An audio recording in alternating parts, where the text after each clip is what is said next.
بسم اللہ الرحمن الرحیم۔ بسم اللہ الرحمن الرحیم۔ السلام علیکم ورحمۃ اللہ وبرکاتہ۔ عزیز طلبہ، آج آثار السنن کا 23واں سبق ہے، اور اس سبق کے اندر ہم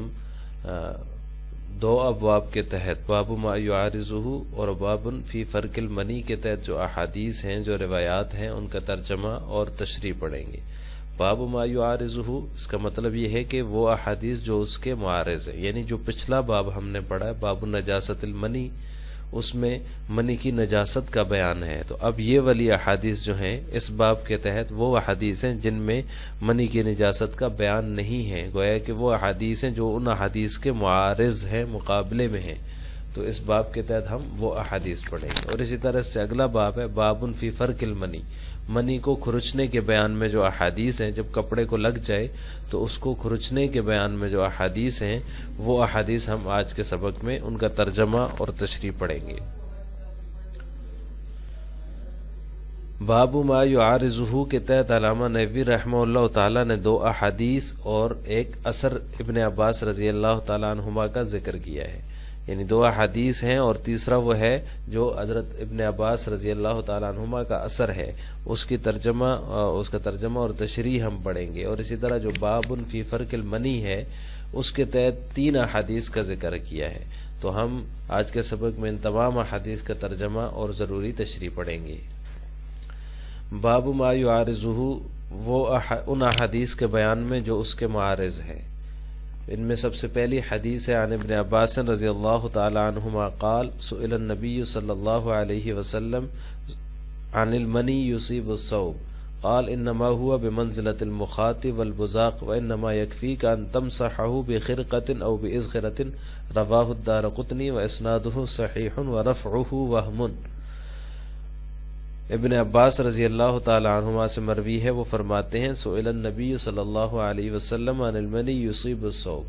آپ صلی اللہ علیہ وسلم سے اس منی کے بارے میں پوچھا گیا جو کپڑے کو لگ جائے۔ قال، آپ صلی اللہ علیہ وسلم نے فرمایا انما ہوا بمنزلۃ المخاط والبزاق،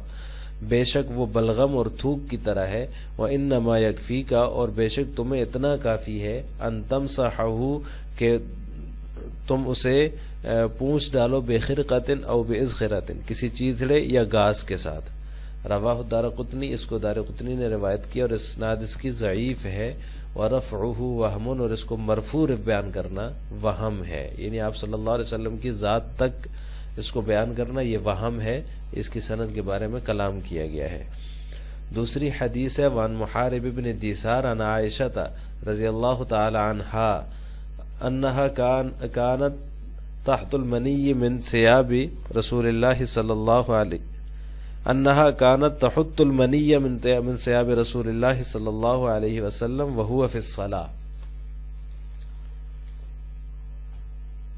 رواہ البیہقی و ابن خزیمہ و اسنادہ منقطع۔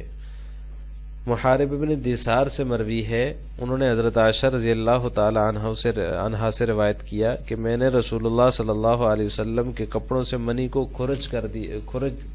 دیا کرتی تھی۔ انہا کانت تحت المنی، کہ میں منی کو کھرچ دیا کرتی تھی، من ثیاب رسول اللہ صلی اللہ علیہ وسلم وہو فی الصلاۃ، اس حال میں کہ آپ صلی اللہ علیہ وسلم نماز پڑھ رہے ہوتے تھے۔ اس کو روایت کیا بیہقی نے، ابن خزیمہ نے بھی بیان کیا، اور اسناد اس کی صحیح ہے۔ اور اس کے بعد جو ابن عباس رضی اللہ تعالی عنہما کا اثر ہے، وعن ابن عباس رضی اللہ تعالی عنہما انہ قال فی المنی یصیب الثوب قال امطہ عنک بعود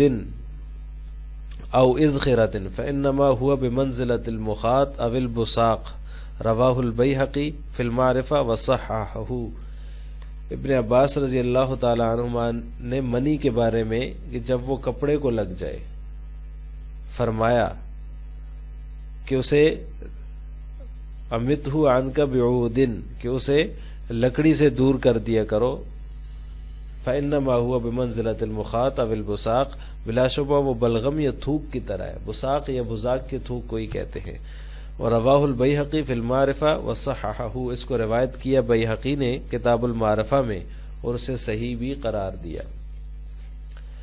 قال النیموی هذا اقوى الآثار لمن ذهب الى طهارة المني ولكنه لا يساوي الاخبار الصحيحة التي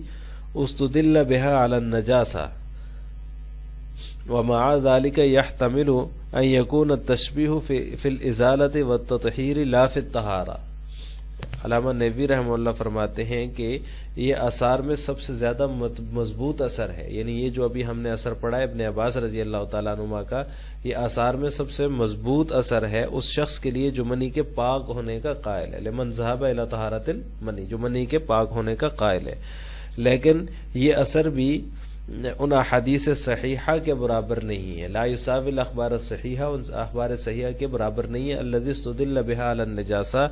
جس سے منی کے ناپاک ہونے پر استدلال کیا گیا ہے۔ ومع ذلک یحتمل ان یکون التشبیہ فی الازالۃ والتطہیر، اور اس کے ساتھ ساتھ یہ بھی احتمال ہے کہ منی کے بلغم کے ساتھ جو تشبیہ ہے وہ پاک ہونے میں نہیں ہے، بلکہ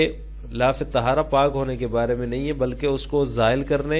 اور اس کو صاف کرنے کے بارے میں ہے، یعنی اس کے ساتھ جو تشبیہ دی گئی ہے بزاق کے ساتھ اور بلغم کے ساتھ، تو اس کی جو تشبیہ دینا ہے اس سے مراد طہارت نہیں ہے بلکہ صاف کرنا اور اس کے ازالے کے حوالے سے ہے تشبیہ، یعنی اس میں یہ مطلب نہیں کہ جس طرح بلغم پاک ہے اس طرح منی بھی پاک ہے، جس طرح تھوک پاک ہے اس طرح منی بھی پاک ہے، پاکی کے اندر تشبیہ دینا مقصود نہیں ہے۔ باب فی فرق المنی، اس کے بعد دوسرا باب ہے عن علقمۃ والاسود ان رجلا نزل بعائشہ رضی اللہ تعالی عنہا فاصبح يغسل ثوبه فقالت عائشة رضی اللہ تعالی عنہا انما كان يجزيك ان رأيته ان تغسل مكانه فإن لم تره نضحت حوله لقد رأيتني افركه من ثوب رسول الله صلی اللہ علیہ وسلم فرقا فيصلي فيه، رواہ مسلم۔ وفي رواية لها لقد رأيتني وإني لأحكه من ثوب رسول الله صلی اللہ علیہ وسلم يابسا بظفري۔ علقمہ اور اسود سے مروی ہے، وہ روایت کرتے ہیں کہ ایک شخص ام المؤمنین حضرت عائشہ رضی اللہ تعالی عنہا کے ہاں مہمان ہوا، نزل بعائشہ، ان کے ہاں مہمان بن کے آیا، صبح وہ اپنے کپڑے کو دھو رہا تھا، فاصبح یغسل ثوبہ، وہ اپنے کپڑوں کو دھو رہا تھا، فقالت عائشہ، تو ام المؤمنین حضرت عائشہ رضی اللہ تعالی عنہا نے فرمایا انما کان یجزیک ان رأیتہ، اگر تو نے اسے دیکھا تو تجھے کافی تھا ان تغسل مکانہ، کہ اس کی جگہ کو دھو ڈالتا، فإن لم ترہ، اگر تو نہیں دیکھا تو اس کے ارد گرد حولہ نضحت حولہ، اس کے ارد گرد چھینٹے مار دیتا۔ بلا شبہ لقد رأیتنی افرکہ من ثوب رسول اللہ صلی اللہ علیہ وسلم فرقا فیصلی فیہ، بلا شبہ میں اپنے آپ کو دیکھ رہی ہوں کہ میں رسول اللہ صلی اللہ علیہ وسلم کے کپڑوں سے اسے کھرچ رہی ہوں، فیصلی فیہ، اور پھر آپ اس میں نماز پڑھ رہے ہیں۔ رواہ مسلم، اس کو مسلم نے روایت کیا۔ وفی روایت، اور ایک روایت کے اندر یہ ہے کہ میں اب بھی اپنے آپ کو دیکھ رہی ہوں، لقد رأیتنی، میں اب بھی اپنے آپ کو دیکھ رہی ہوں، وانی لاحکہ من ثوب رسول اللہ صلی اللہ علیہ وسلم یابسا بظفری، کہ میں اسے جبکہ وہ خشک تھی رسول اللہ صلی اللہ علیہ وسلم کے کپڑے سے اپنے ناخن سے، یا بظفری، اپنے ناخن سے کھرچ رہی ہوں، یابسا جب وہ خشک تھی، بظفری اپنے ناخن سے، لاحکہ کھرچ رہی ہوں۔ باب فی فرق المنی کے تحت دوسری حدیث ہے، وعنہا قالت کنت افرق المنی من ثوب رسول اللہ صلی اللہ علیہ وسلم اذا کان یابسا واغسلہ اذا کان رطبا، رواہ الدارقطنی والطحاوی وابو عوانۃ فی صحیحہ واسنادہ صحیح۔ ام المؤمنین حضرت عائشہ رضی اللہ تعالی عنہا ہی فرماتی ہیں کہ میں رسول اللہ صلی اللہ علیہ وسلم کے کپڑوں سے منی کھرچتی تھی جبکہ وہ خشک ہوتی، وَأَغْسِلُهُ إِذَا كَانَ رَطْبًا، اور میں اسے دھوتی تھی جبکہ وہ رطباً گیلی ہوتی تھی۔ اس کو دارقطنی نے روایت کیا، طحاوی اور ابو عوانہ نے بھی اپنی صحیح میں اس کو روایت کیا، اور اس کی سند بالکل صحیح ہے۔ تیسری حدیث ہے، وعن حمام بن الحارث قال كان ضيف عند عائشة رضی اللہ تعالی عنہا فجعل يغسل ما أصابه فقالت عائشة رضی اللہ تعالی عنہ كان رسول اللہ صلی اللہ علیہ وسلم يأمرنا بحته رواہ ابن الجارود فی المنتقى واسنادہ صحیح۔ یہ تیسری روایت ہے باب فی فرق المنی کے تحت جو ہے منی کو کھرچنے کے بیان میں ہے۔ امام ابن الحارث فرماتے ہیں ام المؤمنین حضرت عائشہ رضی اللہ تعالی عنہا کے ہاں ایک مہمان تھا، کان ضیف مہمان تھا عائشہ رضی اللہ تعالی عنہا کے پاس، فاجنب اور اس کو احتلام ہو گیا، فجعل یغسل ما اصابہ تو اس نے جو اسے لگا ہوا تھا دھونا شروع کر دیا۔ حضرت عائشہ فرماتی ہیں رسول اللہ صلی اللہ علیہ وسلم ہمیں اسے جاڑ دینے کا حکم فرماتے تھے، یأمرنا بحتہ اسے جاڑ دینے کا حکم فرماتے تھے۔ اسے ابن جارود نے اپنی منتقى میں روایت کیا ہے اور اس کی سند بالکل صحیح ہے۔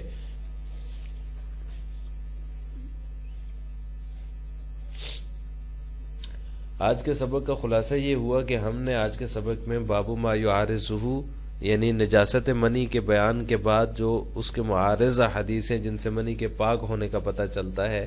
جن میں یہ ذکر ہے کہ وہ بلغم اور تھوک کی طرح ہے، تو جس طرح بلغم اور تھوک پاک ہیں اس طرح وہ بھی پاک ہیں، یا امام شافعی اور امام احمد بن حنبل رحمہ اللہ تعالیٰ کی دلیل ہے کہ وہ فرماتے ہیں کہ حدیث کے اندر اس کو بلغم اور تھوک کی طرح قرار دیا گیا ہے۔ تو باب ما یعارضہ کے تحت جو احادیث سے ان کا ترجمہ پڑا ہے اور تشریح پڑی ہے، اور اسی طرح اس سے اگلا جو باب ہے باب فی فرق المنی، اس کے تحت جو احادیث ہیں جو علامہ نووی رحمہ اللہ تعالیٰ نے ذکر کی ہیں جن میں منی کو کھرچنے کا بیان ہے کہ منی کھرچنے سے بھی پاک ہو جاتی ہے، تو ان کا جواب ہم نے پڑھ لیا تھا کہ یہاں جو